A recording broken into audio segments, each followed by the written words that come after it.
Hi everyone, Christina here. Welcome to another Make a Card My Day video. Today I'm going to be using the new Luminous Spring stamp set from Paper Smidges. And there's a sentiment in the stamp set that says rainbow and they're colorful, things like that. It made me think of creating a card with kind of a rainbow stamping of these little heart balloons. I thought it'd be really fun. So I'm using some Memento Luxe pigment ink today, and I'm going to be kind of rocking and rolling the stamp on the different colors of pigment ink. So I'm starting out with Love Letter, and I'm rocking that left side of the balloon, and then I'm going to rock the right side of the balloon, and I'm kind of tapping it because I sort of want the ink to mix and blend while on the stamp. And then I'll go ahead and stamp onto some white cardstock here. This cardstock is cut to 4 inches wide by 5 1/4 tall, although I will end up trimming it to be a little slightly shorter in the end. So now I'm moving on to Morocco, and I'm rocking Morocco onto the left side of the balloon and then taking Dandelion and putting that on the other side. You'll notice that there is some color transfer onto the other ink pad, but I'm not too concerned about that because it cleans up super easy. I'll show you how to do that in just a minute here. I want to finish stamping with this yellow pad before I start cleaning it up. So I've cleaned off the stamp once more, and I'm picking up that Dandelion ink and then picking up Pear Tart over on the other side. I really want this sort of gradient of color of the balloons going across in a line. So you'll notice I started with the red to orange, orange to yellow, yellow to green, and then this last one is going to be green to blue. So it's going to go from Pear Tart to Bahama Blue. Before I move on, I'm just taking a paper towel and dabbing up this ink pad, kind of cleaning it off. It's going to take away all that color, and you won't even be able to tell that there's a little bit of color on the ink pad. The cool thing about using these pigment inks is that the color really stays on the surface of the ink pad, so it's even easier to clean up. So now I'm taking that Pear Tart and I'm putting it onto the left side of that balloon. And then I'm rocking over onto Bahama Blue to get that color mixing really well.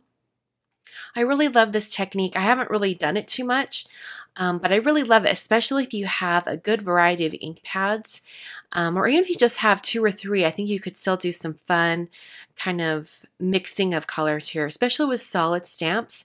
I think if you had a really large circle stamp where you could do a bunch of polka dots across a background, it would look really neat. So now I'm going from Bahama Blue to Lilac Posies. And on this one in particular, it really mixed quite a bit onto the balloon. And it kind of created almost a new purple color. I thought it was really pretty. And it kind of is a way to stretch your ink pad colors and get more play out of them. So I know some of you might be hesitant to do this technique because it does get a little bit of that other color on your ink pad.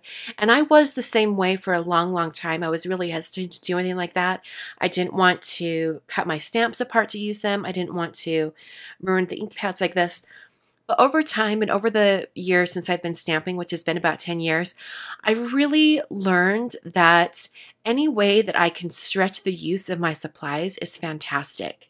So if cutting your stamp apart is going to help you create more cards with it, go for it. You can always mount them back together on the block.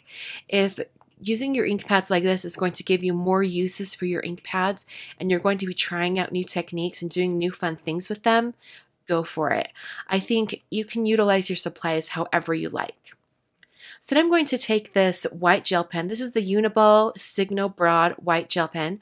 I'm using this one in particular over a Jelly Roll pen because this one is very opaque, and I'll be able to write over the top of these balloons and get a really white letter. I'm doing really simple letters. I think just about anyone could do this. Just slow down while you're writing your letters and you'll get the best results possible, especially with this white gel pen. So I did cut down a card base to be a standard A2 card size, but like I mentioned before, I did end up trimming down that stamped piece. So I scored it at 5.5, but really the finished card is a slightly different size. So I'm using my T-square ruler and a 0.1 Copic multiliner to draw in the strings on the balloons. And I'm just using that T-square ruler to make sure that those lines are exactly straight and perpendicular to the bottom of the card. And I just took my time in drew on those strings, and then I drew on the little loops or the ties onto the top of the balloons, or rather the bottom of the balloons. And then this card is almost done. I just trimmed it down to be slightly shorter, and I put some foam adhesive on the back. And I wasn't shy about that foam adhesive because I'm at the very end of my roll and I wanted to use it up. So I'm adhering this down to the black cardstock. This is Licorice Twist cardstock from Bazzill. I really, really love this black cardstock. I think it's my favorite black cardstock. And the finished card size for this is 4 1/4 by 5 inches tall. I hope you guys enjoyed today's video for some fun rainbow stamping, and I will catch you guys on Wednesday for a brand new video. Thanks so much for watching, and I will catch you guys next time.